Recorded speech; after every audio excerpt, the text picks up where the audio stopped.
তাহলে কোরআন শরীফের সঙ্গে আমরা অত্যাচার করছি, জুলম করছি।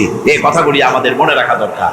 রাসূল করিম সাল্লাল্লাহু আলাইহি ওয়াসাল্লাম বলেছেন, লা ইহসা আজাইবুহু ওয়ালা তুবলা গারাইবুহু। এই কোরআন শরীফ কোনদিন পুরাতন হবে না, জীর্ণ হবে না, দীর্ণ হবে না, কোনদিন এর আকর্ষণ কোনদিন বিনষ্ট হবে না। মানুষ শুধু শুনতেই থাকবে কোরআনকে, কোনদিন নষ্ট হবে না। আল্লাহ রাব্বুল আলামিন কোরআনে কারীমকে হেফাজত করেছেন। আজ পৃথিবীর বুকে ধর্মগ্রন্থ হিসেবে আল্লাহ পাকের কিতাব হিসেবে দুনিয়ায় কারো কাছে কোনো কিতাব নাই। সব তারমিম হয়েছে, তাহরিফ হয়ে গিয়েছে।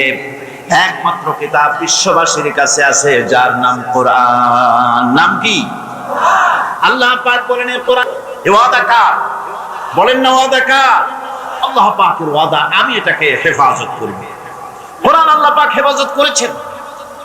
পৃথিবীতে বেদের হাফেজ নাই, বাইবেলের হাফেজ নাই, এগুলি কেউ মুখস্থ করে নাই, কিন্তু কোরআন শরীফকে আল্লাহ পাক হেফাজত করেছেন। কোরআনকে যদি প্রশ্ন করা হয় যে তুমি কোথা থেকে এসেছো, কোথায় তুমি ছিলে, কোরআনে কারীম বলছে বালহু কুরআনুম মাজিদুন ফি লাওহিম মাহফুজ। বরং এই কিতাব, এই কোরআন শরীফকে আল্লাহ পাক লোহে মাহফুজে রেখেছেন। লোহ মাহফুজ কি? লৌহ এ শব্দের অর্থ হচ্ছে ফলক, মাহফুজ এ শব্দের অর্থ হচ্ছে সংরক্ষিত। আল্লাহ পাক কোরআনকে সংরক্ষিত করেছেন একটা ফলকের মধ্যে। কিভাবে করলেন? সেই ফলকটার কাইফিয়ত কি আমরা জানি না। ওটা কি খোদাই করে লেখা? না ফেরেশতা দিয়ে আল্লাহ পাক রং আর তুলি দিয়ে লেখাইছেন? না কি কায়দায় ফলকের মধ্যে রাখছেন, এই কাইফিয়ত পৃথিবীতে কারো জানা নাই। সুতরাং এখানে যে কায়দায় আল্লাহ পাক হেফাজত করেছেন, এরকম কোন এক কায়দায় আল্লাহ পাক হেফাজত করেছেন যে কায়দাটা আমাদের জানা নেই। আর আল্লাহ এমন ভাবে হেফাজত করলেন যা নষ্ট হওয়ার কোনো উপায় নাই। আমার বক্তৃতা বিভিন্ন জনে এখানে টেপ রেকর্ড করছেন, অডিও করছেন, ভিডিও করছেন। এখন এই অডিও ভিডিও হচ্ছে যে ফিতা, এই ফিতার উপরে যদি আর একজনের বক্তৃতা তোলা হয় তাহলে এটা নষ্ট হয়ে যাবে, ঠিক কিনা? কোরআন তেলাওয়াতের উপরে যদি গান তোলা হয়, ওয়াজ তোলা হয়, তাহলে ওটা বিনষ্ট হয়ে যাবে কিনা? কিন্তু মানুষ, আল্লাহ রাব্বুল আলামিন কোরআনে কারীমকে মানুষের সিনার ভিতরে, মেমোরির ভিতরে, তার স্মৃতির ভিতরে এমন ভাবে ধারণ করায় দিলেন। এই কোরআনে কারীমকে মানুষ মুখস্থ করার পর এরপরে যত কিছুই মুখস্থ করুক না কেন, প্রথম জিনিসটা কখনো মুছে যাবে না। যতই পড়বে ততই এটা হেফাজত থাকবে, নষ্ট হবে না। কোরআন আল্লাহর পক্ষ থেকে নাজিল হলো। কোরআনের ভাষা শৈলী নিয়ে বিভ্রান্তির সৃষ্টি হলো। কোরআনের ভাষা তো খুবই সুন্দর। কি বলেন? সুন্দর মানে কি? কোরআন আরবি ভাষা। কোরআন কি ভাষা? আরবি ভাষা। দুনিয়ায় যত ভাষা আছে, এ ভাষার অনেক উৎকর্ষ হয়েছে, অনেক ভাষা বিলুপ্ত হয়েছে। বাইবেল যে ভাষায় নাজিল হয়েছিল সেই ভাষা আজকে পৃথিবীতে নাই। এর সুন্দর করে বাকভঙ্গি পৃথিবীর সকল যুগের সাহিত্যকে ম্লান করে দিয়েছে, ম্লান করতে থাকবে কিয়ামত পর্যন্ত। বিভ্রান্তির সৃষ্টি হলো। লোকেরা ভাবলো মুহাম্মদ সাল্লাল্লাহু আলাইহি ওয়াসাল্লাম বোধহয় কবি হয়ে গেছেন, হয়তো তিনি পাগল হয়ে গেছেন, হয়তো তিনি গণক হয়ে গেছেন, নইলে এমন করে মিলিয়ে মিলিয়ে সাজিয়ে সাজিয়ে তিনি বলেন কি করে? আল্লাহ রাব্বুল আলামিন তার জবাব দিয়ে দিলেন। কোরআনে কারীম বলছে ফাযাক্কির ফামা আনতা বিনি'মাতি রাব্বিকা বিকাহিনিন ওয়ালা মাজনুন। আপনার রবের করুণা আপনি উপদেশ দিয়ে যান। আপনার রবের মেহেরবানিতে আপনি গণক নন আর উন্মদ নন, আপনি পাগল না, গণক না, কবিও না। আপনার কাছে যেটা নাজিল হচ্ছে সেটা হলো ওহী, আমার পক্ষ থেকে ওহী অবতীর্ণ হচ্ছে। সুতরাং মানুষ বিভ্রান্তির মধ্যে যতই পড়ুক না কেন, কোরআনে কারীম তার নিজস্ব ভাবধারা নিয়ে পৃথিবীর মধ্যে টিকে থাকবে। আল্লাহ রাব্বুল আলামিন এর শুরুতেই তিনি ঘোষণা করেছেন আলিফ লাম মিম যালিকাল কিতাবু লা রাইবা ফীহি। আলিফ লাম মিম এ হচ্ছে সেই মহাগ্রন্থ যার ভিতরে সন্দেহের লেশ মাত্র নাই। সুবহানাল্লাহ। দুনিয়ায় সমস্ত বই শুরু হয় লেখকের দুর্বলতা দিয়ে। তিনি লেখেন, এই বই লিখতে গিয়ে যদি আমার কোনো ভুল হয়ে থাকে, কেউ যদি আমাকে ধরায় দেন, তাহলে আগামী সংস্করণে আমি তা পরিশুদ্ধ করিতে বাধ্য থাকিব। এরকম বলে কিনা? কিন্তু এই কিতাবের কাইফিয়াত ভিন্ন রকম, এই কিতাবের কায়দা ভিন্ন রকম। কোরআন নাজিল যিনি করলেন, তার প্রশংসা দিয়ে কোরআন শুরু হলো। আলহামদুলিল্লাহি রাব্বিল আলামিন। সবাই পড়েন, আলহামদুলিল্লাহি রাব্বিল আলামিন। সমস্ত প্রশংসা আল্লাহ পাকের, যিনি তামাম জাহানের পালনেওয়ালা। সুতরাং এই কিতাবের ভিতরে সন্দেহের কোনো কারণ নেই। পৃথিবীর মানুষকে আল্লাহ পাক চ্যালেঞ্জ করেছেন, যদি সন্দেহ হয়, ইন কুনতুম ফি রাইবিন মিম্মা নাযালনা আলা আবদিনা ফাতু বিসূরাতিন মিন মিসলিহি। যদি সন্দেহ হয় আমার বান্দার উপরে যে কিতাব আমি অবতীর্ণ করেছি, যদি সন্দেহ হয় যেটা আমার বান্দার বানানো, তাহলে কোরআনের মতো করে সূরা বানায় আনো। 1400 বছর পার হয়ে গেল, আল্লাহ রাব্বুল আলামিনের এই চ্যালেঞ্জের মোকাবেলা কেউ করতে পারে নাই। ভবিষ্যতে পারবে নাকি? পারবে। আল্লাহ পাক এরপরে বললেন, قل إن اجتمعت الإنس والجن على أن يأتوا بمثل هذا القرآن لا يأتون بمثله ولو كان بعضهم لبعض ظهيرا। নবী আপনি বলুন, तमाम পৃথিবীর সমস্ত মানব জাতি আর জিন জাতি যদি একত্রিত হয় আর পরস্পরকে যদি সহযোগিতা করে, আর এই কোরআনের মতো যদি একখানা কোরআন তারা আনয়নের চেষ্টা করে, সকলে ব্যর্থ হয়ে যাবে। কিয়ামত পর্যন্ত কোরআনের মতো কোরআন কেউ বানাইতে পারবে না। এই চ্যালেঞ্জ আল্লাহ পাকের, 1400 বছর পার হয়ে গেল, এই চ্যালেঞ্জের মোকাবেলা কেউ করতে পারে না। সুতরাং এই কোরআনের রয়েছে বড় রকমের বৈশিষ্ট্য রয়েছে কোরআনে কারীমে। এটা হচ্ছে কালামে রব্বানি, আল্লাহ পাকের আখেরি কালাম, মানুষের জন্য আল্লাহ পাকের তরফ থেকে নাজিল করা সর্বশেষ হেদায়েতের গ্রন্থ, তাবিজের কিতাব নয়। কি বলেন, কোরআন কি তাবিজের কিতাব? না, এটা তাবিজের কিতাব নয়। কোরআন শরীফ হেদায়েতের গ্রন্থ, সর্বশেষ হেদায়েতের কিতাব আল্লাহর পক্ষ থেকে। আর কোন বাণী পৃথিবীর মানুষের জন্য আসবে না। কি বলেন, আসবে নাকি? আর আসবে না, শেষ হয়ে গিয়েছে। আল্লাহর বলা শেষ হয়ে গিয়েছে। প্রচলিত অর্থে অন্যান্য ধর্মগ্রন্থের মতো কোরআন কোন ধর্মগ্রন্থ নয়। অন্যান্য ধর্মগ্রন্থের মতো কোন ধর্মগ্রন্থ নয়। কোরআন এটা হচ্ছে জীবন বিধান। কোরআন এটা কি? আরো জোরে বলেন না, এটা কি? অন্যান্য ধর্মগ্রন্থে যা পাবেন না, তা কোথায় পাবেন? কোথায় পাবেন? এই কোরআনে কারীমে সব পাওয়া যাবে। আপনার অর্থনীতি পাওয়া যাবে, রাজনীতি পাওয়া যাবে না, যাবে না? সমাজনীতি পাওয়া যাবে, পারিবারিক নীতি পাওয়া যাবে, জুডিশিয়াল ল পাওয়া যাবে, ফৌজদারি দণ্ডবিধি পাওয়া যাবে, এর মধ্যে স্বরাষ্ট্রনীতি পাওয়া যাবে, পররাষ্ট্রনীতি পাওয়া যাবে, যুদ্ধ কার সাথে করবেন, কার সাথে করবেন না, কার সাথে চুক্তি করবেন, কার সাথে করবেন না, সবগুলি রব্বুল আলামিন কোরআনে কারীমের মধ্যে বলে দিয়েছেন। সব কোথায় আছে? কোরআন আছে। নাদান কোরআন পড়ে না, কোরআন বোঝে না, যার জন্য কোরআনকে এড়িয়ে চলার প্রবণতা সৃষ্টি হয়েছে। শান্তি হবে না। শান্তির জন্য যত প্রচেষ্টা করুক পৃথিবীর মানুষ, বিশ্বাস করুন শান্তি হবে না, হবে না, হবে না।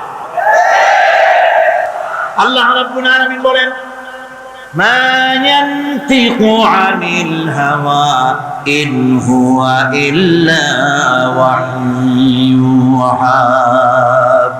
আমার নবী নফসকে অনুসরণ করে প্রবৃত্তিকে অনুসরণ করে কোন কথা তিনি বলেন না। নবী যেটা বলেন সেটা হলো ওহী, আমার পক্ষ থেকে তিনি কথা বলেন, আমার বলা কথাই বলেন। তিনি যদি আমার কোনো কথা আমার নামে জানাই দিতেন, ওয়ালাউ তাকাওয়ালা আলাইনা বা'দাল আকাবিল, নিজের থেকে কোনো কথা বানায়া আমার নামে যদি তিনি চালিয়ে দিতেন, তাহলে আমি তার ডান হাতকে চেপে ধরতাম। কার? মুহাম্মদ সাল্লাল্লাহু আলাইহি ওয়াসাল্লাম ডান হাত চেপে ধরতাম এবং তার কণ্ঠনালীকে আমি কেটে ফেলে দিতাম। কণ্ঠনালীকে কেটে ফেলে দিতাম। তিনি কোন কথা নিজের থেকে বানিয়ে বলেন নাই। কোরআনের থেকে যা বলেছেন, কোরআনের নামে যা বলেছেন সব আমার বাণী, আমার কথা। কোরআন আরবি ভাষা আর হাদিসও আরবি ভাষা। দুটোর মধ্যে পার্থক্য আছে না নাই? ফ্যান সরাতে হবে। দুটোর মধ্যে পার্থক্য আছে না নাই? পার্থক্য আছে। কোরআনও পড়েন, হাদিসও পড়েন, ভাষা যদিও আরবি, কিন্তু দুটোর মধ্যে ভাষাগত, ছন্দগত, শব্দবিন্যাসগত, শ্রুতি মধুরতার দিক থেকে অনেক পার্থক্য। যেই কিতাবের মধ্যে আমাদের ধর্মের নাম আছে, আমাদের জীবন ব্যবস্থার নাম আছে, যেই কিতাবের মধ্যে আমাদের নাম আছে, কিরকম? আমাদের দ্বীনের, আমাদের ধর্মের নাম কি? বলেন, এর নাম কি? কোরআন শরীফ ইসলামের নাম আছে কিনা? ইন্নাদ-দীনা ইনদাল্লাহিল ইসলাম। ইসলাম হচ্ছে কেবলমাত্র আমার কাছে মনোনীত জীবন ব্যবস্থা। এই ইসলামের কথা আল্লাহ পাক কোরআনে বলেছেন। মুসলমান আমরা জাতি হিসেবে কি? মুসলমান, এই জাতির কথা কোরআনের মধ্যে বলা হয়েছে, হুয়া সাম্মাকুমুল মুসলিমিন। আমাদেরকে মুসলমান বলা হয়েছে, কোরআন শরীফ বহু জায়গায় কথা আসছে। কিন্তু হিন্দু, খ্রিস্টান, বৌদ্ধ এই সব কথাগুলি তারা নিজেরা তৈরি করেছে, তাদের ধর্মগ্রন্থের মধ্যে নাই। কোরআনের নামই হলো কোরআন, যার অর্থই হলো পাঠ করার বিষয়। এর নামই হলো কোরআন।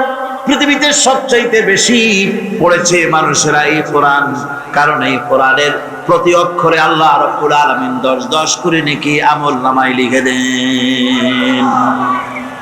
পৃথিবীতে এমন কোন বই নাই যা প্রত্যেক অক্ষরে 10 করে নেকি আমল নামায় লেখা যাবে। মানুষ জেনে হোক, বুঝে হোক, মুখস্থ হোক, যেমনি হোক, কোরআন শরীফ মানুষ পড়বেই। কোরআন রক্ষা, কোরআন সুরক্ষিত থাকার এটি একটি কারণ। বাইবেল তার নিজস্ব ভাষায় নাই, বেদ তার নিজস্ব ভাষায় নাই, কোরআন তার নিজস্ব ভাষায়। চিল্লা এখন কোরআন তার নিজস্ব ভাষায় আছে। তেলাওয়াত করতে গেলে কি তেলাওয়াত করতে হবে? আরবিতে অবশ্যই পড়তে হবে। আপনি অন্য কোনো ভাষায় পড়তে পারবেন না। আপনি কি পারবেন নামাজ পড়তে দাঁড়িয়ে আল্লাহ সর্বশ্রেষ্ঠ, সমস্ত প্রশংসা তার, যিনি তামাম জাহানের পালনেওয়ালা, সৃষ্টিকর্তা, তিনি পরম করুণাময়, তিনি দয়ালু, তিনি বিচার দিনের বিচারক, তোমার কাছে সাহায্য চাই, একমাত্র তোমারই গোলামি করি, আল্লাহ সর্বশ্রেষ্ঠ। নামাজ হবে? নামাজ হবে। কোরআনকে বাধ্যতামূলক করা হয়েছে, আরবিতে পড়তে হবে। কিয়ামত পর্যন্ত এই কোরআন তার নিজস্ব ভাষায় টিকে থাকবে, কারো ক্ষমতা নাই এক হরফ, একটা নক্ত পরিবর্তন করার অধিকার পৃথিবীর কোন মানুষের নেই। কোরআন শরীফ একমাত্র সেই বিশাল গ্রন্থ যা মানুষ মুখস্থ করেছে। পৃথিবীতে অন্য কোন বই কেউ মুখস্থ, অন্য কোন কিতাব কেউ মুখস্থ করতে পারে নাই। কোরআন একমাত্র কিতাব, মাতৃভাষা নয়, অথচ মুখস্থ করেছে। এইরকম কোন কিতাবের নাম আপনার জানা আছে নাকি? আমাদের মাতৃভাষা কি আরবি? কি আমাদের মাতৃভাষা? আমাদের মাতৃভাষা বাংলা।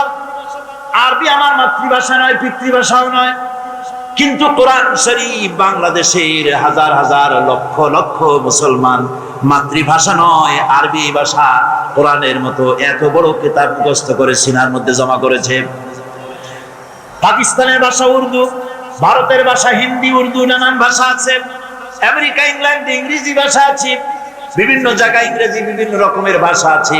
যত ভাষার লোক হোক না কেন, কোরআন যারা মুখস্থ করে নিজের মাতৃভাষা নয়, অথচ মুখস্থ করেছে, এমন নজির, এমন দৃষ্টান্ত পৃথিবীতে কোথাও নাই। সুবহানাল্লাহ। কোরআন হচ্ছে সেই কিতাব যা আল্লাহ পাক রাসূল করিম সাল্লাল্লাহু আলাইহি ওয়াসাল্লামের জীবনের জন্য একটা মুজিজা হিসেবে পৃথিবীর মানুষের কাছে রাসূলের মাধ্যমে পাঠিয়েছেন গোটা বিশ্ববাসীর কাছে। কোরআন হচ্ছে একটা মুজিজা। কোরআন কি মুজিজা? রাসূলের জীবনে 3000-এর অধিক মুজিজা রাসূলের জীবনে ঘটেছে, নবুয়তের জীবনে, কিন্তু কোরআন হচ্ছে সর্বশ্রেষ্ঠ মুজিজা। এর থেকে বড় মুজিজা কিছুই নেই। আল্লাহ রাসূল বিদায় হয়ে গিয়েছেন, মুজিজা তিনি রেখে গিয়েছেন। এই মুজিজা দিয়ে পৃথিবীর মানুষ কিয়ামত পর্যন্ত উপকৃত হতে থাকবে, কোনো সন্দেহ নাই। কোরআন হচ্ছে সেই কিতাব যা এক সময় নাজিল হয় নাই, এট এ টাইম নাজিল হয় নাই। কোরআন শরীফ নাজিল হয়েছে ধীরে ধীরে, আস্তে আস্তে করে 23 বছর 5 মাস ধরে ধীরে ধীরে কোরআন নাজিল হয়েছে। আর আন্দোলনের, ইসলাম হচ্ছে একটি আন্দোলনের নাম। ইসলাম কিসের নাম বলেন? ইসলাম হচ্ছে আন্দোলনের নাম। ইসলাম একটি বিপ্লবের নাম। ইসলাম একটা শরিয়তের নাম। ইসলাম একটা মুকাম্মাল নিজামে হায়াতের নাম। এই ইসলামী মুকাম্মাল নিজামে হায়াতের জন্য যখন যা দরকার, ধীরে ধীরে আল্লাহ রাব্বুল আলামিন এই কোরআন নাজিল করেছেন। হুজুর মুখস্থ করেছেন, মুখস্থ করতে গিয়া বারবার তিনি জিহ্বা নাড়াচ্ছিলেন, দ্রুত করতেছিলেন, যাতে করে একটা আয়াত, একটা জের জবর যাতে বাদ না পড়ে যায়। রাসূলুল্লাহর এই কষ্টটুকুন আল্লাহ পাক বরদাশত করলেন না। তিনি ওহী নাজিল করে দিলেন, লা তুহাররিক বিহি লিসানাকা লিতাআজালা বি। নবী কোরআনে কারীম মুখস্থ করার জন্য জিহ্বাকে এত নাড়াচাড়া করার কোনো দরকার নাই। আমার জিবরাইল আপনার প্রতি যখন ওহী নাজিল করে, আপনি আস্তে আস্তে করে একবার তার সঙ্গে উচ্চারণ করে যাবেন। গোটা কোরআন শরীফ আপনার সিনার ভিতরে মুখস্থ করায় দেওয়ার মালিক আমি আল্লাহ। আমি আপনাকে মুখস্থ করায় দিব, কোনো চিন্তা নাই। যে যুগে টেপ রেকর্ডার ছিল না, রাসূলুল্লাহর যুগে টেপ রেকর্ডার ছিল, প্রেস ছিল, কম্পিউটার ছিল, কিছুই ছিল না। ছাপাখানা নাই, প্রেস নাই, কম্পিউটার নাই, তারপরে টেপ রেকর্ডার নাই। সেই যুগের নাজিল করা কোরআন আজ পর্যন্ত আল্লাহ পাক হেফাজত করে রেখেছেন। কারণ এটা বিশেষ কোনো যুগের জন্য আসে নাই, বিশেষ কোনো জাতির জন্য আসে নাই, এসেছে পৃথিবীর সমস্ত মানুষের জন্য। এতে রয়েছে মানব জীবনের সকল জটিল সমস্যার সন্তোষজনক সমাধান রয়েছে কোরআনের ভিতরে। ওয়া কুল্লা শাইইন ফাসসালনাহু তাফসীলা। আমি প্রত্যেকটি বিষয়কে আমি বিস্তারিতভাবে কোরআনের ভিতরে বর্ণনা করে দিয়েছি।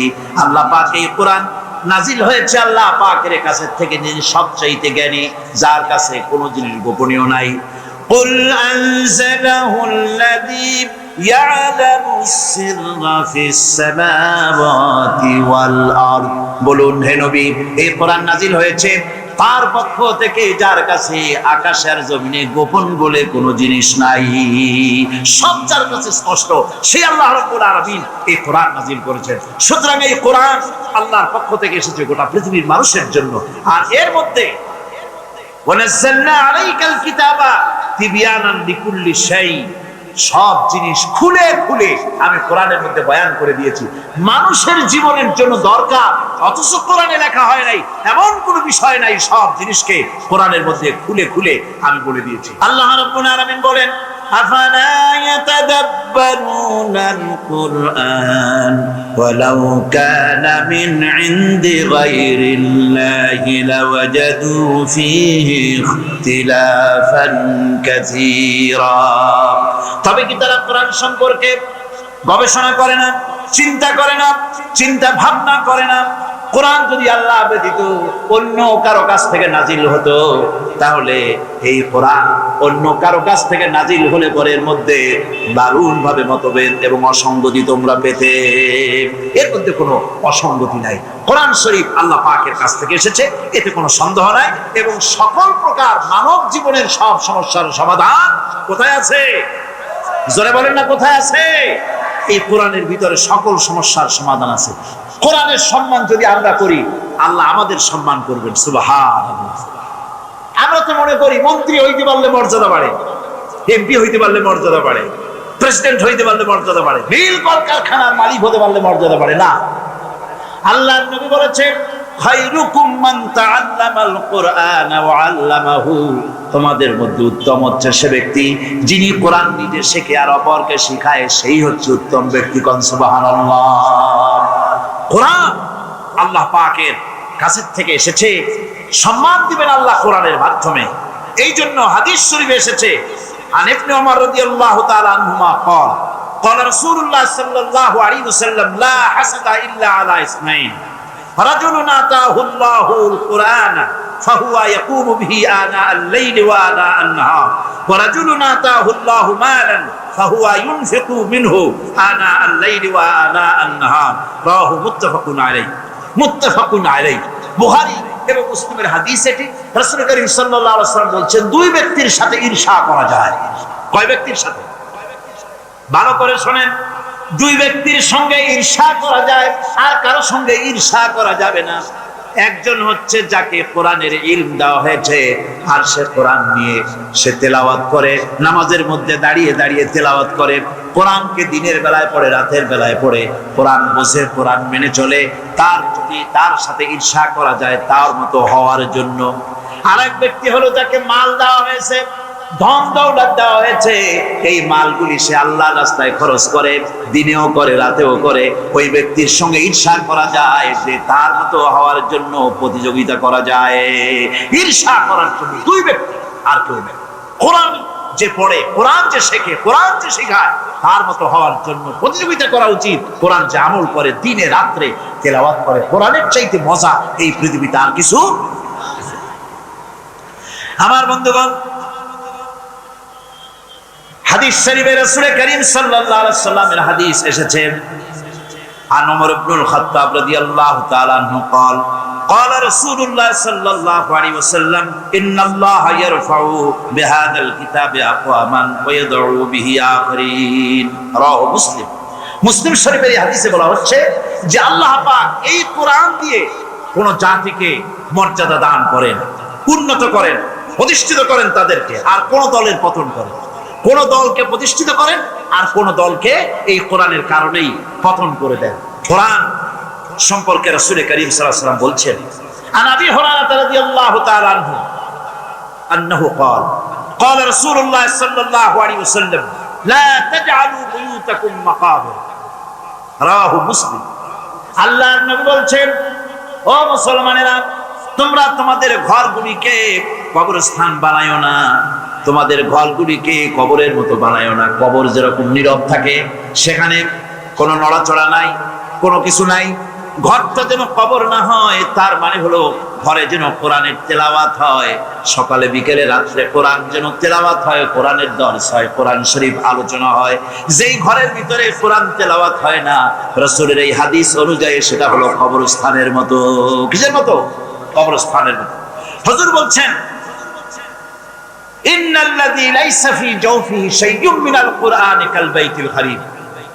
যে স্মৃতির ভিতরে, যে দেহের ভিতরে কোরআন নাই, সেটা হচ্ছে একটা বিরান বাড়ির মতো। কেউ যদি ইচ্ছে করে কোনো মুমিনকে হত্যা করে, তাহলে তার শাস্তি কি? শাস্তি কি? জাহান্নাম। আল্লাহ রাব্বুল আলামিন কোরআনে কারীমের মধ্যে বলেছেন, একটা মানুষকে যদি কেউ হত্যা করে, তাহলে সে যেন তাম পৃথিবীর মানুষকে হত্যা করলো। আর একটা মানুষকে যদি কেউ বাঁচাই দিল, সে যেন তাম পৃথিবীর মানুষগুলি বাঁচাই দিল। আর যে ব্যক্তি ইচ্ছে করে মানুষ হত্যা করলো, তার জায়গা হবে জাহান্নাম, চিরকাল জাহান্নামে তারে থাকতে হবে। মাদ্রাসায় গুলি পড়ায় ছাত্রদের মগজের ভিতরে, রক্তের ভিতরে এই আল্লাহর ভয়, জাহান্নামের ভয় ঢুকিয়ে দেওয়া হয়, যার ফলে মাদ্রাসাগুলি সন্ত্রাসের কারণে কোথাও বন্ধ হয় নাই। এখন আর একটা হাদিস শোনায়া তারপরে মূল তাফসীরের ভিতরে আমি যেতে চাই। আমার বন্ধুগণ, আমার নবীজি বলেছেন, মান কারাল কোরআনা ফাস্তাজহারাহু ফাহাল্লা হালালাহু ওয়া হারামা হারামাহু আদখালাহুল্লাহুল জান্নাহ। কি সুন্দর হাদিস আমার নবীর। কার হাদিস? আমার নবীজি বলছেন, যে ব্যক্তি কোরআন পড়লো, কোরআন অনুযায়ী আমল করলো, কোরআনের হালালকে হালাল জেনে চললো, কোরআনের হারামকে হারাম জেনে চললো, আমার নবীজি বলেছেন কিয়ামতের দিন আল্লাহ রাব্বুল আলামিন তাকে জান্নাতে প্রবেশ করাবেন। শুধু জান্নাত দিবেন না, তার জন্য আবার বোনাস দিবেন। নবীজি বলেন, জান্নাতের ঘোষণা দিয়ে লোকটিকে আল্লাহ পাক বলবেন, জান্নাতে যাওয়ার আগে আমি তোমাকে আরো একটা বিশেষ উপহার দিতে চাই। তুমি জান্নাতে যাওয়ার আগে তোমার আত্মীয় স্বজনের ভিতর থেকে 10 জনের সম্পর্কে আমার কাছে সুপারিশ করো।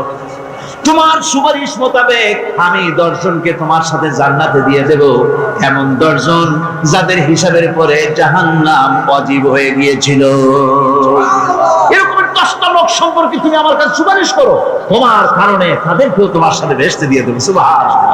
আজ কতই না ভালো হতো যদি কলেজ বিশ্ববিদ্যালয়গুলিতে কোরআন পড়ানো হতো, হাদিস পড়ানো হতো, ঠিক কিনা কর? আপনারা বলবেন কোরআন হাদিস পড়ানো তো হয়, আমিও জানি কোরআন হাদিস পড়ানো হয়। তা কতটুকু? পরীক্ষায় পাশ করাবার জন্য 40টা হাদিস, ছোট্ট ছোট্ট হাদিস আর কোরআন শরীফের কয়েকটা আয়াত, এছাড়া আর কিছুই পড়ানো হয় না, ঠিক কিনা? মাদ্রাসায় যেভাবে 30 পারা কোরআনের তাফসীর পড়ানো হয় ওভাবে তাফসীর পড়ানো হয় না। মাদ্রাসায় যেভাবে সিয়াসতের হাদিস পড়ানো হয় ওইভাবে পড়ানো হয় না। সুতরাং কলেজ বিশ্ববিদ্যালয়গুলিতে কোরআন এবং হাদিসকে যেভাবে মাদ্রাসায় পড়ানো হয় ওইভাবে যদি পড়ানো যায়, তাহলে কলেজ বিশ্ববিদ্যালয় থেকে ডাকাত আসবে না, চোর আসবে না, বদমাশ আসবে না। কলেজ বিশ্ববিদ্যালয় থেকে আমাদের সন্তানগুলি খালিদ বিন ওলীদ হয়ে বেরোবে, আমাদের সন্তানগুলি সালাউদ্দিন আইয়ুবী হয়ে বেরোবে, আমাদের সন্তানগুলি শহীদ তিতুমীর হয়ে বেরোবে। সেই অপেক্ষায় আমাদেরকে থাকতে হবে। বন্ধুগণ, আজ দেশের বৃহত্তর জনগোষ্ঠী তাদের আসল লাভ ক্ষতির সংজ্ঞা ভুলে গিয়েছে। আসল লাভ ক্ষতির সংজ্ঞা ভুলে গিয়ে লাভের আশায় আমরা চলছি ক্ষতির পেছনে, ঠিক কিনা?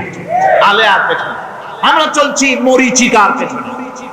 প্রকৃতপক্ষে মানুষের লাভ কোথায়, সফলতা কোথায়, আর ব্যর্থতার ক্ষতি কোথায়, সে কথা কোরআন ছাড়া কেউ বলে দিতে পারে না।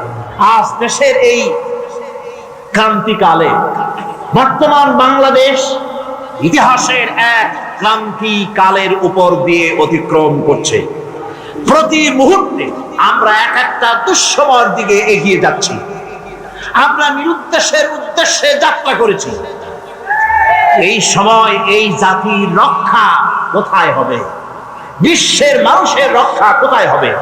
আমি সেজন্য আজকের আলোচনা ছোট্ট একটি সূরার মধ্যে সীমাবদ্ধ রাখতে চাই, যেই সূরাটার সাথে আমরা সকলেই পরিচিত।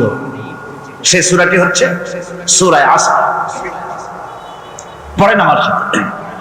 আউযু বিল্লাহি মিনাশ শাইতানির রাজীম। বিসমিল্লাহির রাহমানির রাহিম। ওয়াল আসরি ইন্নাল ইনসানা লাফি খুসর إلا الذين آمنوا وعملوا الصالحات وتواصوا بالحق وتواصوا بالصبر صدق الله العظيم। কি বলেন, খুব বড় সূরা, কোরআনে কারীমের সর্বকনিষ্ঠ ছোট্ট একটি সূরা। বিপুল সংখ্যক মুফাসসিরিন কেরাম এই সূরাটিকে মক্কি সূরা হিসেবে তারা গণ্য করেছেন। সূরাটির বৈশিষ্ট্য হচ্ছে কয়েকটি শব্দের মধ্যে আল্লাহ পাক এর অর্থ এবং ব্যাখ্যা এত বেশি, কয়েকটি শব্দের মধ্যে এই সূরাটি আল্লাহ নাযিল করেছেন, কিন্তু এর অর্থ আর ব্যাখ্যা এত বেশি যা দিয়ে একটা বিশাল গ্রন্থ রচনা হতে পারে। আমাদের কসম আর আল্লাহর কসম এক নয়।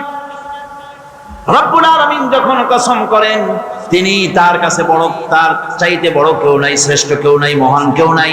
সেজন্য তিনি যে কসম করেন, যে কথা বলতে চান, ওই কথার সাথে, ওই বিষয়ের সাথে যার সম্পর্ক, যার সাযুজ্য আছে, সম্পৃক্ততা আছে, সিমিলারিটি আছে, তার কসম আল্লাহ পাক করেন। যেহেতু এখানে আল্লাহ রাব্বুল আলামিন মানুষের সফলতা ব্যর্থতা, মানুষের লাভ আর ক্ষতির কথা বলবেন, সেজন্য আল্লাহ পাক মানুষের জীবনের সাথে, মানুষের সম্পর্ক রয়েছে তার জীবনের, মানুষের সাথে সম্পর্ক রয়েছে সময়ের, মানুষের সঙ্গে সম্পর্ক রয়েছে ইতিহাসের। তাই রব্বুল আলামিন বলেন, ওয়াল আসরি ইন্নাল ইনসানা লাফি খুসর। আমি কসম করি সময়ের, আমি কসম করি ইতিহাসের, আমি কসম করি জীবনের, আমি কসম করি সময়ের। যেহেতু এই জীবন আছে বলে আমরা আছি, জীবন না থাকলে আমরা বাঁচি না। ইতিহাসের কসম আল্লাহ করেন, কারণ হলো ইতিহাস মহাকালের সাক্ষী। এই মহাকালের দুষ্কৃতি কারা, তাদের দুষ্কৃতি যারা, তাদের দুষ্কৃত কর্ম যা তারা যে খারাপ কাজ করেছে, সেই খারাপ কাজের ইতিহাস ধারণ করেছে। যারা সুকৃতি করেছে তাদের সুকর্মগুলি ইতিহাস ধারণ করেছে। এই ইতিহাস হচ্ছে নীরব সাক্ষী। আল্লাহ বলেন, আমি ওই ইতিহাসের সাক্ষী, আমি জীবনের সাক্ষী, আমি সময়ের সাক্ষী। যেহেতু সময় কারো জন্য বসে থাকে না। সময়ের ব্যাপারে হযরত ইবনে কাইয়্যিম রাহমাতুল্লাহ আলাইহি তিনি বলেছেন, মা মাদা ফিদ দুনিয়া আহলামুন ওয়া মা বাকিয়া মিনহা আমানি। মা মাদা ফিদ দুনিয়া আহলামুন, আমি আমার জীবনের যে অংশ ফেলে এসেছি এটা আমার স্বপ্ন। ওয়া মা বাকিয়া মিনহা আমানি, আর যেটা আমার সামনে জীবন বাকি আছে ওটা হচ্ছে আমার আকাঙ্ক্ষা।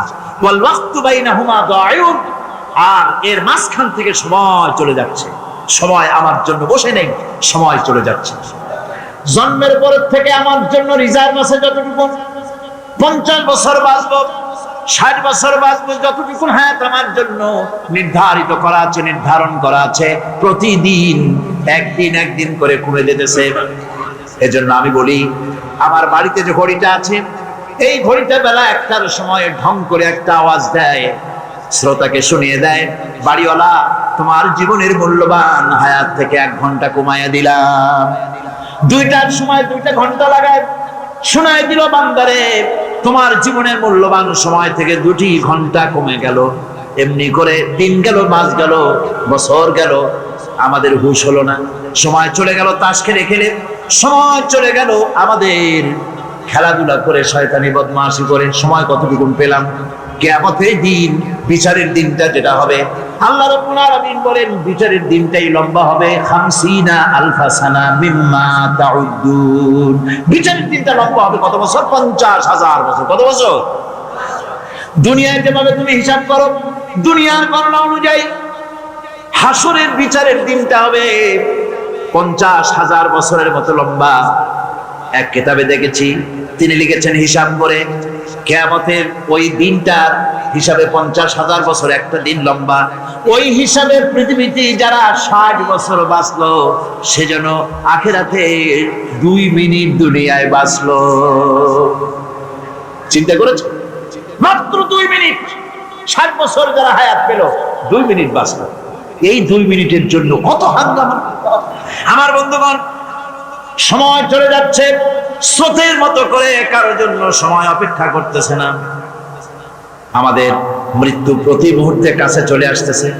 এই জন্য শায়ের বলেছেন, আগাহা আপনি মৌত সে কোই বশর নেহি, আগাহা আপনি মৌত সে कोई बशर नहीं, सामा 100 बरस के हैं पल की खबर नहीं। মৃত্যু সম্পর্কে আমাদের কার জানা নাই। যে কোনো মুহূর্তে মৃত্যু আমাদের কাছে এসে যেতে পারে, মৃত্যু সম্পর্কে কিছুই জানা নাই। অথচ প্রতি মুহূর্তে আমরা মৃত্যুর দিকে এগিয়ে চলছি।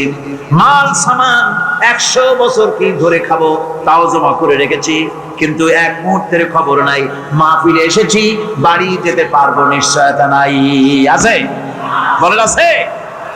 আপনি বাড়ি যাও ভালো, বসেছেন, দাঁড়াতে পারবেন, এই নিশ্চয়তা আছে?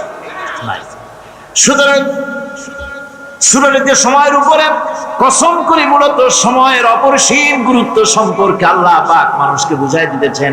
সময়ের দাম দাও। আমাদের সময় চলে যায় গান শুনতে শুনতে, আশ্চর্য মলম বিক্রি করা দেখতে দেখতে, তাস পাশা খেলতে খেলতে সময় চলে যায়, কেউ খেয়াল করে না। সময় বলতে অতীত কালও হতে পারে, আবার বর্তমানও হতে পারে, আর বর্তমান কাল কোনো কালই না। ইমাম রাজি রাহমাতুল্লাহ আলাইহি বলেন, বুজুর্গ ব্যক্তি চিৎকার মেরে বললেন, আল্লাহু আকবার। আমি কিন্তু এই বড় বিক্রেতার ঘোষণার মধ্য দিয়ে সূরা ওয়াল আসরের তাফসীর আমি বুঝে ফেলেছি। তার মানে হলো, বড় বিক্রেতা যেভাবে বলতেছে, সেই ব্যক্তির উপরে রহম করো যারা পুঁজি বলে যায়। আমারও তো একটা পুঁজি আছে, ওই পুঁজির নাম হায়াত। প্রতি মুহূর্তে আমার পুঁজি তো গলে যেতেছে, আমার পুঁজি তো গলে যায়। প্রতি মুহূর্তে কমে যেতেছে। আরে এই পুঁজি যে গলে গেল, ধরে রাখতে পারলাম না, এই জন্য কিছুই তো করতে পারি নাই। সূরা ওয়াল আসরের ভিতরে মানুষের আয়ুষ্কাল দেওয়া হয়েছে, বরফ গলে যাওয়ার মতো দ্রুত সে আয়ু কমে যাচ্ছে। একে যদি নষ্ট করে ফেলা হয়, ভুল কাজে ব্যয় করা হয়, সেটাই হচ্ছে মানুষের মূল ক্ষতি। মানুষের মূল ক্ষতি।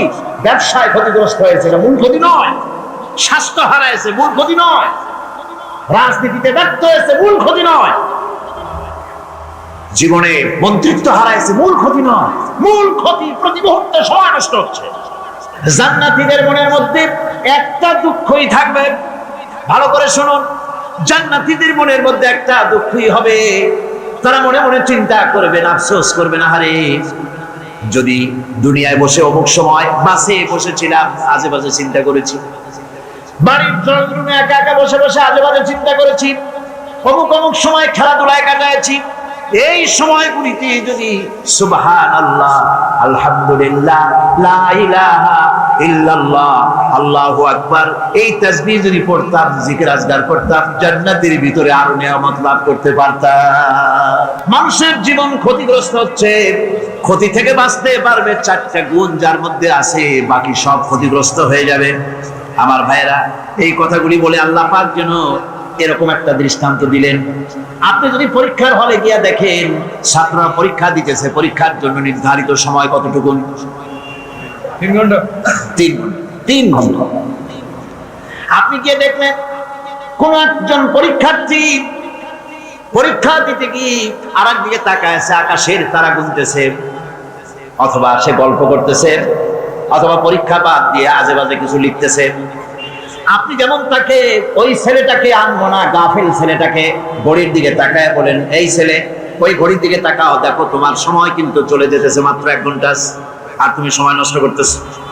আল্লাহ যেন স্নেহ ভালোবাসে তামাম পৃথিবীর গোলামদেরকে, বান্দাদেরকে আঙ্গুল নির্দেশনা দিয়ে বলছেন, বান্দারা প্রতি মুহূর্তে তোর জীবনের মূল্যবান সময় চলে যেতেছে, প্রতি মুহূর্তে সময় যাচ্ছে।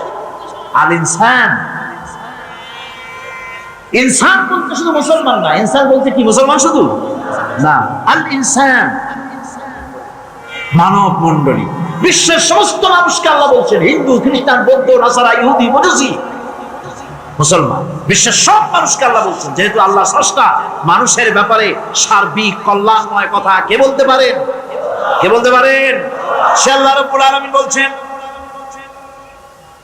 সময় চলে যাচ্ছে, ও পৃথিবীর মানুষেরা।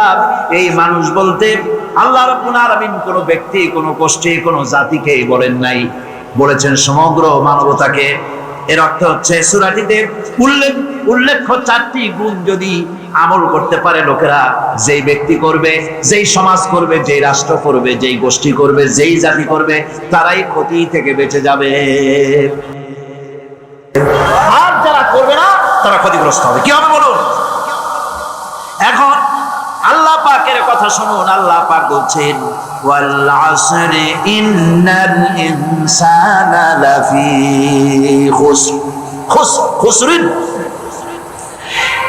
এই যে খাসার, এই শব্দটা হচ্ছে আবিধানিক অর্থে ক্ষতি হচ্ছে লাভের বিপরীত। লাভের বিপরীত কি? ক্ষতি। নাফা, এই নাফার বিপরীত কি? নোকসান। খাসারাটা কি? নোকসান বলা হয় পুঁজি 50,000 খাটাইছিলাম, লাভ করতে পারি নাই, পুঁজি ঠিক আছে, এটাকে বলা হয় নোকসান। এটাকে কি বলা হয়? নোকসান। কিন্তু আমি পুঁজি খাটিয়েছিলাম 50,000 টাকা, লাভ তো হয়ই নাই, পুঁজিও চলে গেছে, আমও গেছে, সালাও গেছে, আমও নাই, সালাও নাই। এইটারে আরবিতে কি বলা হয়? খাসার, দেউলিয়া।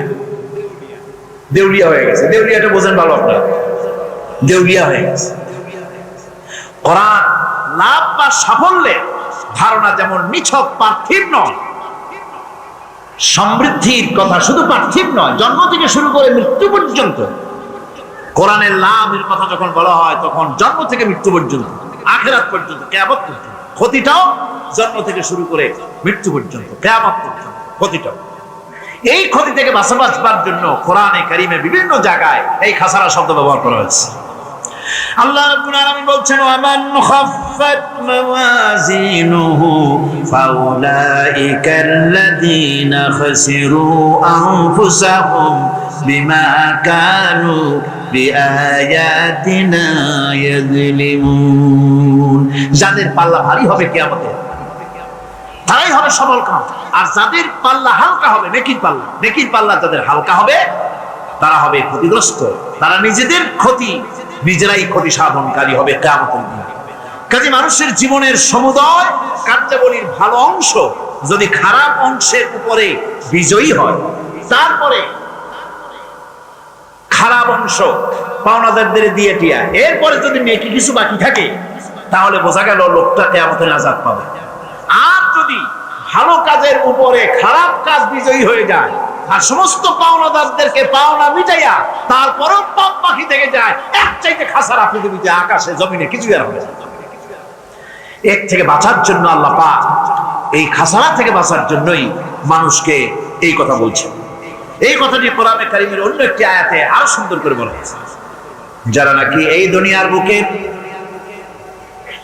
যারা নিজেদের পুঁজি খাটাইছে, জীবনের পুঁজি সুদ কামাইতে খাটালো, জীবনের পুঁজি খাটালো হারাম কামাইয়ের ভিতরে, অন্যায় কাজের ভিতরে, যারা জীবনের পুঁজিকে আল্লাহর দ্বীনের কাজে লাগাতে পারে নাই, তাদের সম্পর্কে বলা হচ্ছে খাসিরাত দুনিয়া ওয়াল আখিরাত যালিকা হুয়াল খুসরানুল মুবিন। খাসিরাত দুনিয়া ওয়াল আখিরাত, দুনিয়াও ক্ষতিগ্রস্ত, আখিরাতেও ক্ষতিগ্রস্ত। এটা হচ্ছে তার জন্য সুস্পষ্ট ক্ষতি, এর থেকে বড় ক্ষতি আর কিছুই হতে পারে না। আল্লাহ পাক কোরআনে কারীমে অন্যত্র বলেছেন ওয়া নুনাজ্জিলু মিনাল কুরআনি মা হুয়া শিফাউন ওয়া রাহমাতুন লিল মুমিনিন ওয়া লা ইয়াজিদু যালিমিনা ইল্লা খাসারা। আমি এই কোরআন অবতরণের পরিক্রমায় এমন সব বিষয় অবতীর্ণ করেছি যা মুমিনদের জন্য নিরাময় এবং তাদের জন্য রহমত, আর জালিমদের জন্য ক্ষতি ছাড়া আর কিছুই বৃদ্ধি পায় না। জালিমদের জন্য ক্ষতি বৃদ্ধি পায়, আর যারা মুমিন তাদের জন্য এর মধ্যে নিরাময় আছে, এর মধ্যে রহমত আছে। অর্থাৎ যারা এই কোরআনকে যারা নিজেদের আইনের কিতাব হিসাবে গ্রহণ করেছে, কোরআনকে তাবিজের কিতাব হিসাবে নয়, ধর্মীয় কিতাব হিসাবে নয়, কোরআন সংবিধান। কোরআন কি?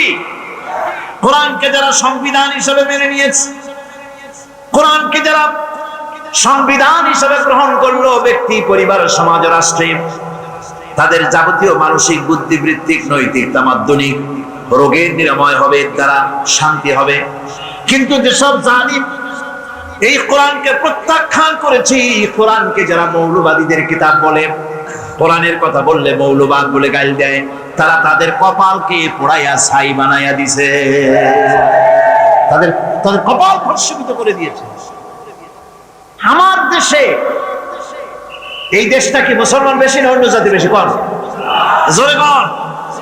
মুসলমান সবচেয়ে, খুব লক্ষ্য করে শোনেন, এই দেশে সবচেয়ে মুসলমান বেশি, ইন্দোনেশিয়ার পরে। পৃথিবীর দ্বিতীয় বৃহত্তম মুসলিম দেশ হলো কোনটা? বাংলাদেশ। এই দেশে ইসলামরে যত গালি দেওয়া হয়েছে, কোরআনকে যত গালি দেওয়া হয়েছে, আলেমদেরকে যত গালি দেওয়া হয়েছে, রাসূলুল্লাহকে যত গালি দেওয়া হয়েছে, ইসলামের আদর্শকে যত গালি দেওয়া হয়েছে, পৃথিবীতে কোন দেশে এইভাবে ইসলামকে গালি দেওয়া কোথাও হয় না।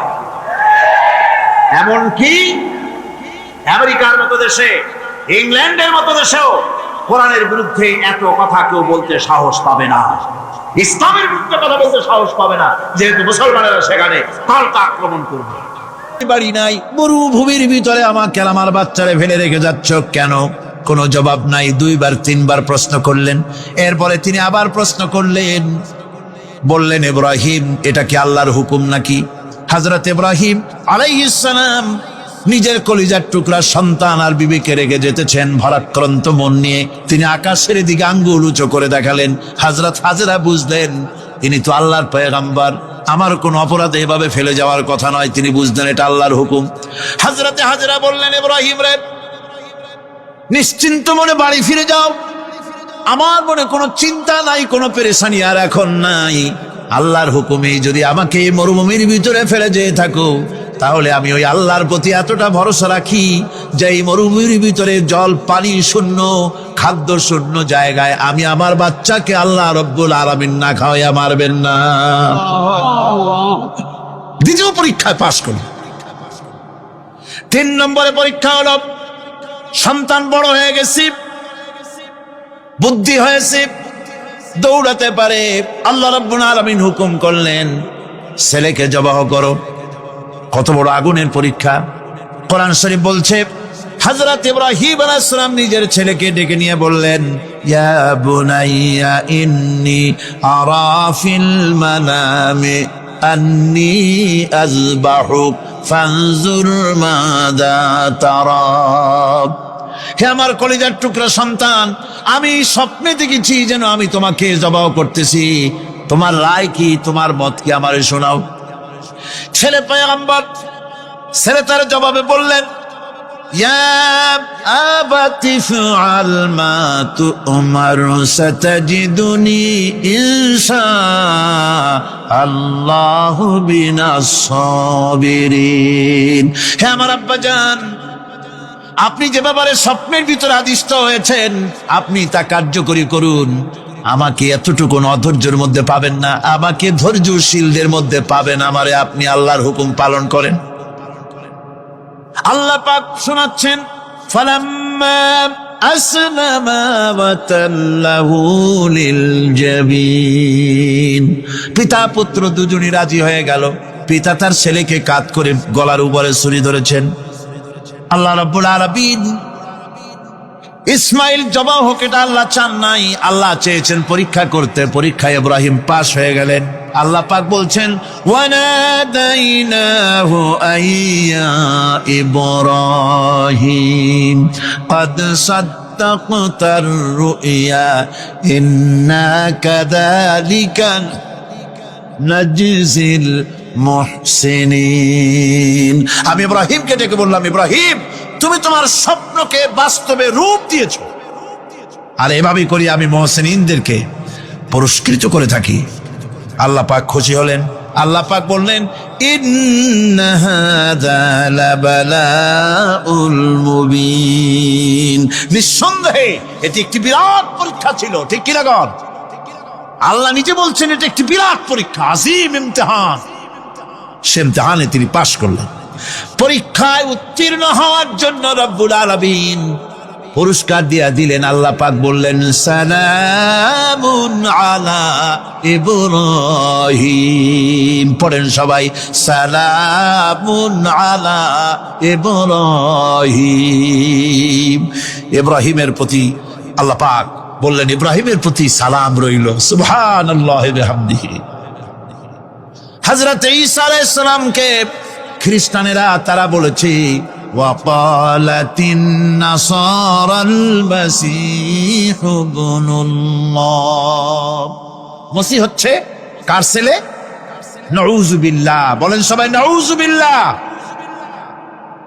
তাকে যখন আল্লাহর ছেলে বলা হলো, আল্লাহর পুত্র বলা হলো, রব্বুল আলামিন তার জবাবে বললেন, ইন হুয়া ইল্লা আবদুন আনআমনা আলাইহি। তিনি তো একজন বান্দা, তিনি আমার বান্দা ছাড়া আর কিছুই নন। আমি তার প্রতি অনুগ্রহ করেছি। বান্দা, আমার বান্দা। আল্লাহ পাকের বান্দা হওয়ার ব্যাপারে কোন মানুষের লজ্জা থাকার কথা নয়। এমনকি আল্লাহ পাক ঈসা আলাইহিস সালাম সম্পর্কে বলছেন, লা ইয়াস্তানকিফাল মাসীহু আইয়াকুনা আবদান লিল্লাহি ওয়ালাল মালাইকাতুল মুকাররাবুন।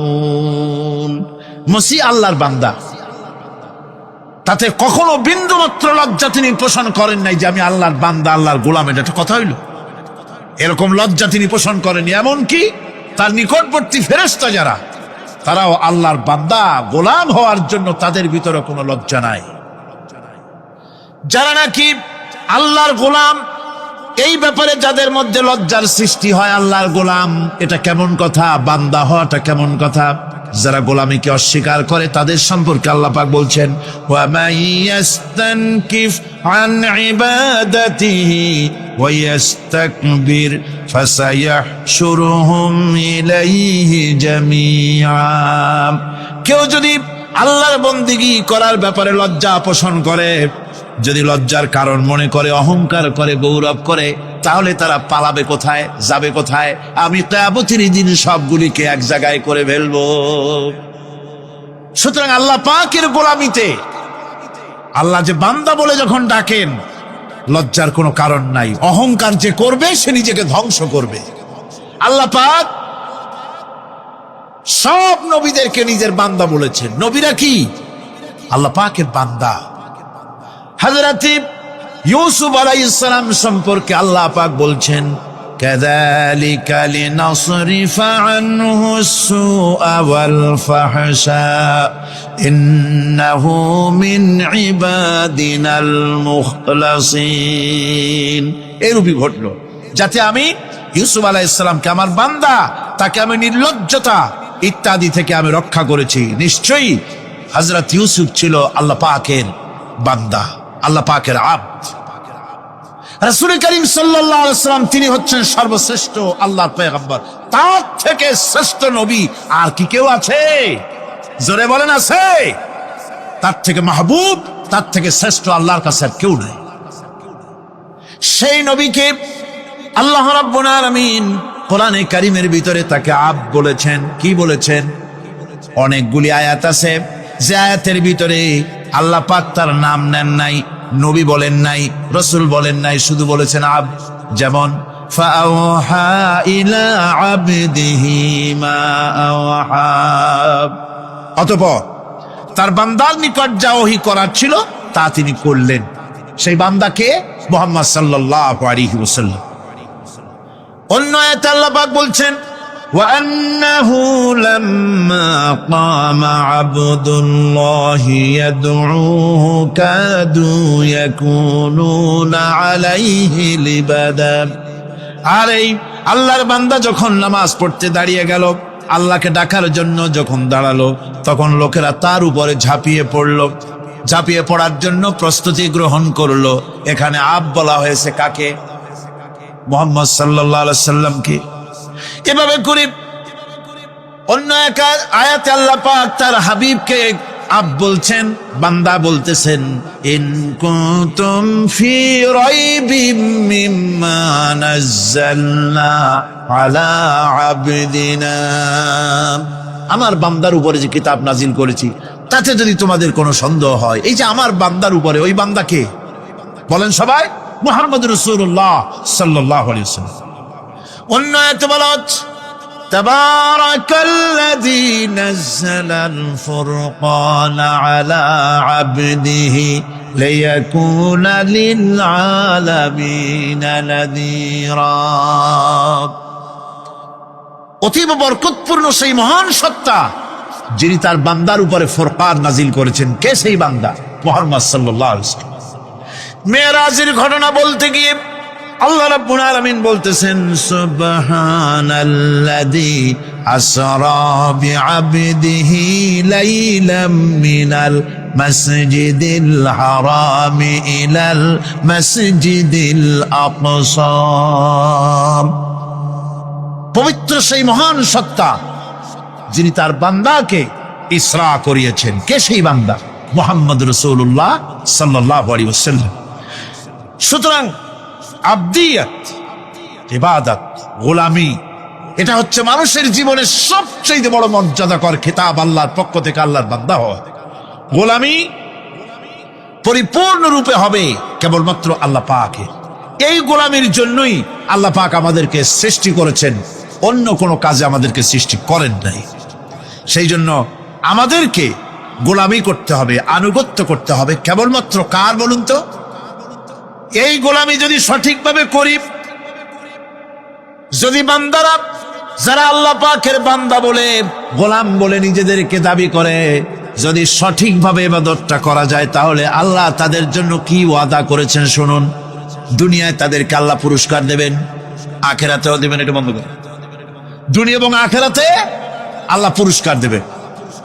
সে পুরস্কারটা কি? দুনিয়ার পুরস্কারটা আগে শোনেন। আল্লাহ পাক বলেন, যারা আমার ইবাদত করবে তাদের ব্যাপারে আমার ওয়াদা শোনো। ওয়াদাল্লাহুল্লাযীনা আমানু ওয়া আমিলুস সালিহাতি লায়াস্তাখলিফান্নাহুম ফিল আরদি কামাস্তাখলাফাল্লাযীনা মিন ক্বাবলিহিম। তোমাদের মধ্যে যারা ঈমান এনেছে এবং সৎ কাজ করেছে, আল্লাহ রাব্বুল আলামিন তাদের ব্যাপারে আল্লাহর ওয়াদা হচ্ছে, আল্লাহর প্রতিজ্ঞা হচ্ছে, আল্লাহ ওয়াদা করতেছেন তাদেরকে জমিনের উপরে প্রতিষ্ঠিত করবেন। যেমন করে তোমাদের পূর্বপুরুষদেরকে প্রতিষ্ঠিত করা হয়েছিল, ওইভাবে তোমাদেরকে প্রতিষ্ঠিত করা হবে। সুবহানাল্লাহ। প্রতিষ্ঠিত করা হবে মানে রাষ্ট্র ক্ষমতা দেওয়া হবে। কি দেওয়া হবে? যদি গোলাম হও, যদি কি হও? গোলাম। আল্লাহ পাক বলছেন শুধু তাই নয়, আমি আমার দিনকে যারা প্রতিষ্ঠা করবে, আমার গোলামেরা যদি, আমার বান্দারা সঠিকভাবে যদি আমার গোলামি করে, ঈমান আনে, আমলে সালেহ করে, নেক কাজ করে, আমি তাদেরকে রাষ্ট্র প্রতিষ্ঠার সুযোগ করে দেব।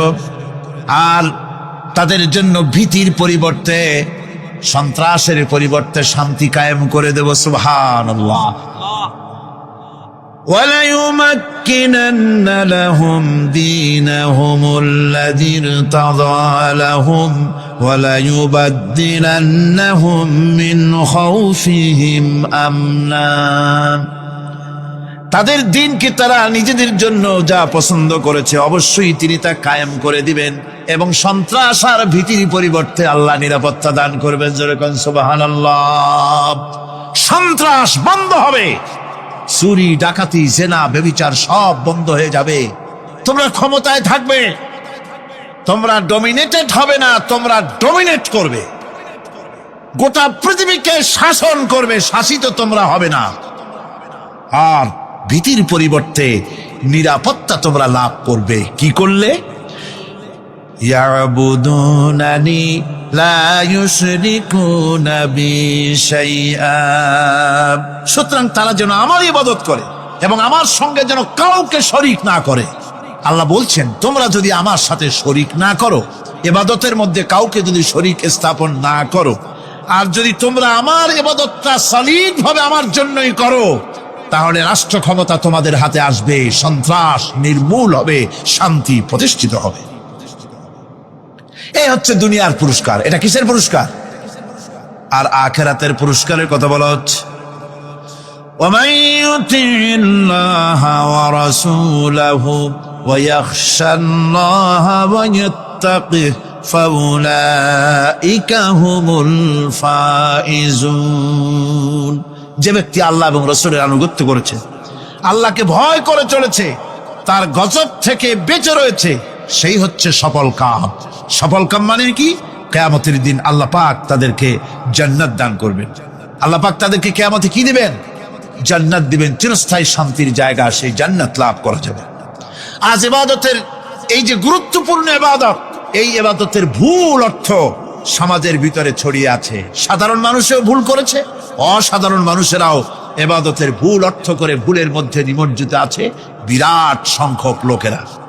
সাধারণ মুসলমানেরা তারা যে ভুলটা করলো ইবাদতের অর্থ করতে গিয়ে, সেটা হলো এই, সাধারণ লোকেরা মনে করলো কয়েকটা অনুষ্ঠানের নাম হচ্ছে ইবাদত, নামাজ, রোজা, হজ, যাকাত, সাদকা, ফিতরা, এর নাম হলো ইবাদত। অনুষ্ঠান শেষে তারা নিজেদেরকে স্বাধীন মনে করলো। তারা আল্লাহ পাকের প্রত্যেকটি আইনের ধারাকে লঙ্ঘন করলো। বছরে একবার রোজা রেখে, বছরে 1 মাস রোজা রেখে মনে করলে ইবাদত শেষ। 5 ওয়াক্ত নামাজ পড়ে মনে করলে ইবাদত শেষ। আমি প্রশ্ন করি, 5 ওয়াক্ত নামাজের নামই যদি হয় ইবাদত, 5 ওয়াক্ত নামাজের নামই ইবাদত, এটাই যদি হয়, তাহলে 5 ওয়াক্ত নামাজ পড়তে সময় লাগে কত? উজু টুজু করে বড় জোর 1-1.5 ঘন্টা সময় লাগে 5 ওয়াক্ত নামাজ পড়তে। তো এর নাম যদি হয় ইবাদত, তার অর্থ কি দাঁড়াবে? অর্থ দাঁড়াবে আপনি 24 ঘন্টার ভিতরে 1 থেকে 1.5 ঘন্টার জন্য আল্লাহর গোলাম, বাকি 22 ঘন্টার জন্য শয়তানের গোলাম হতে কেউ রাজি আছেন? রোজার নামই যদি হয় শুধু ইবাদত, তাহলে তার অর্থ দাঁড়াবে বছরের ভিতরে একটা মাসের জন্য আপনি আল্লাহর গোলাম, আর 11 মাসের জন্য শয়তানের গোলাম হতে কেউ রাজি আছে? তাহলে বিষয়টা কি? বিষয়টা হচ্ছে নামাজ, রোজা, হজ, যাকাতি শুধুমাত্র ইবাদত নয়, আনুষ্ঠানিক ইবাদত তো বটেই, কম্পালসারি ইবাদত তো বটেই, কিন্তু শুধুমাত্র নামাজ, রোজা, হজ, যাকাত ইবাদত শুধুমাত্র নয়, এগুলি হচ্ছে ইবাদতের পার্ট, ইবাদতের অংশ। বরং জীবনের সব ক্ষেত্রে আল্লাহর হুকুমকে মানার নামই হচ্ছে, ভাইরা আমার, একদিকে নামাজ রোজা করছি, অন্যদিকে আল্লাহর আইনের প্রতিটি ধারাকে লঙ্ঘন করে চলছে, মিথ্যা ওয়াদা করে, মিথ্যা কথা বলে, সুদ খায়, ঘুষ খায়, জেনা করে, এরপরে অন্যের হক নষ্ট করে, প্রতিবেশীর হক নষ্ট করে, হারাম মাল খায়, হকদারের হক নষ্ট করে, প্রতিবেশীর হক নষ্ট করে, জিন্দা মুর্দা মানুষকে নিজের জন্য শক্তিধর বলে মনে করে, এক টুকরা রুটির জন্য অথবা এক ফোঁটা, এক ঘটি পানির জন্য কাফেরের কাছে হাত পেতে দাঁড়ায় থাকে। এই যদি অবস্থা হয়, এটাই যদি হয় ঈমান, আর এটার নামে যদি ইবাদত হয়, তাহলে এই পৃথিবীর মুসলমানের আজ লাঞ্ছিত কেন? আল্লাহর ওয়াদা কি মিথ্যা? নাউযুবিল্লাহি মিন যালিক। আমাদের ইবাদত যদি ঠিক হয়, যদি সত্যিকারের ইবাদত যদি আমরা করে থাকি, তাহলে ক্ষমতায় ইমানদারেরা নাই কেন? বিশ্বজুড়ে মুসলমানেরা লাঞ্ছিত কেন? তাহলে বুঝতে হবে ইবাদতের মধ্যে বিরাট গরমিল করে ফেলেছি, ঠিক কিনা? লক্ষ্য করুন, যেই লোকটা হজ করতেছে, উমরা করতেছে, নামাজ পড়তেছে, মসজিদ মাদ্রাসায় চান্দা দিতেছে, ওই লোকটি আবার ব্যাংকের থেকে সুদের টাকা নিয়ে ব্যবসা চালাইতেছে। ব্যবসা ঠিক রাখার জন্য, ইনকাম ট্যাক্স ফাঁকি দেওয়ার জন্য ব্যবসায়ীরা 2 ধরনের 3 ধরনের খাতা মেনটেন করছে। কথা ঠিক কিনা? মিথ্যা কথা বলছে, ঘুষ দিতেছে, বেশি করে বিদ্যুতের বিল যাতে না আসে সেজন্য যারা বিদ্যুৎ লাইনে আছে তাদেরকে পয়সা দিয়ে ম্যানেজ করতেছে, ঠিক কিনা? আমি পার্লামেন্টে বলেছি বিদ্যুৎ বাইরের থেকে আনতে হবে না, ঘুরে ঘুরে আবার বিদ্যুতের কথা আসলো। বিদ্যুৎ আনা লাগবে না, কারণ আমার দেশের চাহিদা হচ্ছে 2500 মেগাওয়াট, সেখানে 1800 মেগাওয়াট আমাদের আছে। আরেকদিকে 4টা বিদ্যুৎ প্রকল্প বন্ধ হয়ে আছে। ওই 4টি বন্ধ হওয়া প্রকল্প যদি চালু করা যায়, তাহলে 2900 মেগাওয়াট বিদ্যুৎ উৎপাদিত হতে পারে বলে বিশেষজ্ঞরা বলেছেন। তাহলে আমাদের উদ্বৃত্ত 400 মেগাওয়াট থেকে যাবে।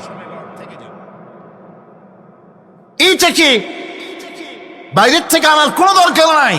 বিদ্যুতের অপচয় বন্ধ করুন, বিদ্যুতের চুরি বন্ধ করেন।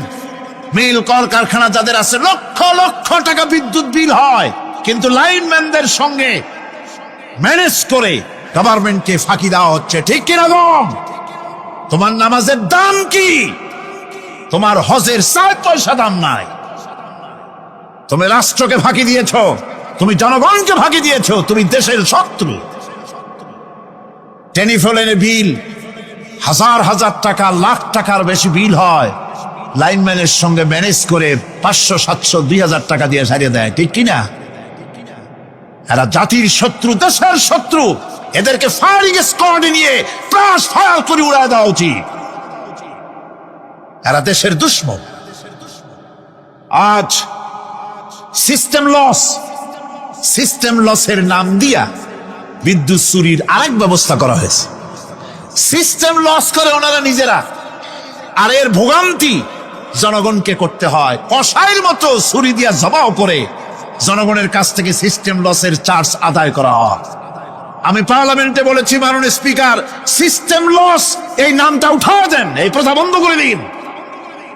বিদ্যুৎ ধার করা লাগবে না, আল্লাহ আমাদের দেশে যথেষ্ট দিছে, কোনো জিনিসের অভাব নাই। এখানে গ্যাস আছে, তেল আছে, বিদ্যুৎ আছে, পাট আছে, চা আছে, নাই কি? অন্তত 8.5 কোটি টাকার কাগজ গুদামের মধ্যে বন্দী হয়ে আছে। ভারতকে ক্ষতি করার জন্য সে দেশ থেকে কাগজ এনে খবরের কাগজ ছাপানো হচ্ছে, আর 8.5 কোটি টাকার কাগজ নষ্ট হয়ে যাচ্ছে আমার দেশের কাগজ। সুতরাং বলতেছিলাম একথাই বলতেছিলাম যে ঈমান আল্লাহর গোলাম হতে হলে ভুল করে বসেছি ইবাদতের অর্থ করতে, শুধু নামাজ রোজা হজ যাকাত, মাজারে কিছু চান্দা দেওয়া, আগরবাতি মোমবাতি চাদর একটা দিয়া, পীর সাহেবরে 10,000 টাকা চান্দা দিয়া, মোছে তেল মাইখা দাঁত বাড়ি করে হাসে। বেহেশতে তো গেছি, আর দেরি কথা। বেহেশতে তুমি যাবা, এত সহজ? দেশকে ফাঁকি দিছো, দেশকে ফাঁকি দিয়েছো, জনগণকে ফাঁকি দিয়েছো, নিজের মেয়েকে ফাঁকি দিয়েছে। বিবাহের সময় টাকা পয়সা দিয়া বিবাহ টিবাহ করায় দিল। ব্যবসা, ধানি সম্পত্তি, বাড়ির সম্পত্তি সব ছেলেদেরকে দিয়ে দিল, মেয়েটারে ফাঁকি দিয়ে দিল। দেয় না এরকম? ফুপুকে ফাঁকি দিল, বোনকে ফাঁকি দিল। এরপরে মোনাজাত করে সবে বরাতে, আল্লাহ আমারে বেহেশত দিও। ফেরেশতারা কয়, মর তুই আগে, বেহেশত তোরে কেমনে দেয় ভালো করে দেখায় দেব। বেটা তুই যাবি বেহেশতে? এত সোজা? ওটা মামু বাড়ির বারান্দা নাকি? এত সহজ নয়। সুতরাং সাধারণ মানুষ মারাত্মক ভুল করেছে এখানে। নামাজ রোজা হজ যাকাত ইবাদত, আর কিছু কি ইবাদত মনে করে নাই? আপনার চাকরি আপনার ইবাদত, চাকরিতে ফাঁকি দেওয়া যাবে না। আপনি সুস্থ মানুষ, মেডিকেল লিভ নিয়ে ওয়াজ মাহফিল অথবা কোনো ইজতেমায় যাওয়া যাবে না, কোনো চেল্লা দিতে যাওয়া যাবে না। মেডিকেল লিভ নিয়ে আপনি সুস্থ মানুষ, কেন আপনি মেডিকেল লিভ নিচ্ছেন? আপনি ফাঁকি দিতে পারবেন না। সরকারি চাকরি করেন, মিল কল কারখানায় চাকরি করেন, ফরজ নামাজ পড়েছেন ভালো কথা, সুন্নাত পড়েছেন ভালো কথা, নফল পড়বেন না। জোহরের নফল পড়া বাদ দিন। যদি আপনি চাকরিজীবী হন, চাকরি করেন, ওটাই ইবাদত। এর নাম ইসলাম, এর নাম ইসলাম। গভর্নমেন্ট যে বেতন দেয় সেই বেতনের উপরে সন্তুষ্ট থাকুন, ঘুষ খাইয়েন না। যদি বেশি বেতন লাগে গভর্নমেন্টের কাছে দাবি জানান যে আমাদের বেতন বাড়ায় দাও। ঘুষ খাবেন কেন? হারাম। জোরে বলেন, এটা কি? এই ঘুষের টাকা মাজারে দিয়া, পীরেরে দিয়া আল্লাহরে খুশি করবেন, এত সহজ না, এত সহজ না। সেই জন্য আমি সব ভাইদের খেদমতে আরজ করব, ইবাদত হচ্ছে জীবনের সব ক্ষেত্রে গোলামি, সকল ক্ষেত্রে গোলামি। চাকরিতে, অফিসে, আদালতে, কলকারখানায়, ক্ষেত খামারে, পার্লামেন্টে, সেক্রেটারিয়েটে, সেনানিবাসে, স্কুলে, কলেজে, বিশ্ববিদ্যালয়, সর্বত্র গোলামি কার? আল্লাহ পাকের। রিজকে হালাল করতে হবে, উপার্জনকে হালাল করতে হবে, সত্যিকারের আল্লাহর গোলাম হতে হবে। এক্ষেত্রে ইবাদতের অসাধারণ ব্যক্তি যারা, তারাও এক শ্রেণীর অসাধারণ ব্যক্তিরাও ভুল করে বসছেন। তারা যে ভুলটা করলেন ওটা হচ্ছে, তারা তাসবিহ, জায়নামাজ, খানকাহ, হুজরাখানা এর ভেতরে বসে জিকির আজগার করাটাকেই জীবনের জন্য আল্লাহর ইবাদত মনে করে নিলেন। আল্লাহর বান্দারা যখন অনাচার ব্যভিচারে লিপ্ত, আল্লাহর আইনের পরিবর্তে যখন মানুষের তৈরি করা আইন চলছে, চেচনিয়া বসনিয়া যখন মানুষদেরকে জবাও করা হচ্ছে, বসনিয়ার মুসলমান সন্তানদেরকে যখন জবাও করা হয়, কাশ্মীরের স্বাধীনতাকামী মুসলমানদের অধিকার হরণের জন্য তাদের উপরে যখন বন্য হায়নার মতো, পশুর মতো যখন ভারতীয় শত্রু সৈন্যরা যখন হামলা চালায়, সোমালিয়ার মানুষগুলি যখন না খেয়ে তাদের হাড়, পাঁজরার হাড়গুলি যখন বেরিয়ে যায়, তখনও যদি আপনি খানকার ভেতরে থেকে তসবিহ পড়েন আর তাহাজ্জুদের নামাজ পড়ে কপালে দাগ লাগান, এই অন্যায়ের বিরুদ্ধে যদি সোচ্চার না হন, আপনার এই তসবির কোনো দাম নাই। আপনাকে সোচ্চার হতে হবে, আপনাকে অন্যায়ের বিরুদ্ধে খাড়া হতে হবে। একদিকে তাহাজ্জুদের নামাজ তো পড়বেনই, জিকির তো করবেনই, কোনো সন্দেহ নাই। আর একদিকে সিংহের মতো অন্যায়ের বিরুদ্ধে গর্জে উঠতে হবে। তাতে যদি প্রয়োজন হয় মুজাদ্দিদ আল ফেসানির মতো কারারুদ্ধ হন না কেন, সেটাই কিসমত, সেটাই তাকদীর। হক কথা বলতে হবে। এই জন্য আমার বারবার মনে পড়ে আজকের এক শ্রেণীর লোক আমাদের দেশে এক শ্রেণীর লোক বাইরের থেকেও আসে, বিদেশ থেকেও আসে, নামের আগে আওলাদে রসুল লাগান। ফেদায়ে রসুল, মুজাহিদে মিল্লাত, আওলাদে রসুল। আজীব, তুমি আওলাদে রসুল। আওলাদে রসুল যদি হবে তাহলে তুমি যে দেশের মানুষ, সেই দেশে মুসলমানদের যখন জবাও করা হয়, পার্লামেন্টে কথা বলে বেরিয়ে আসো না কেন? তোমার জেল হয় না কেন? কংগ্রেসের সেন্ট্রাল বডির সদস্য হয়ে আওলাদে রসুল লাগাইয়া বাংলাদেশের রাজনীতিতে নাক গলাতে দেওয়া হবে না। এরা কংগ্রেসের পা চাটা গোলাম।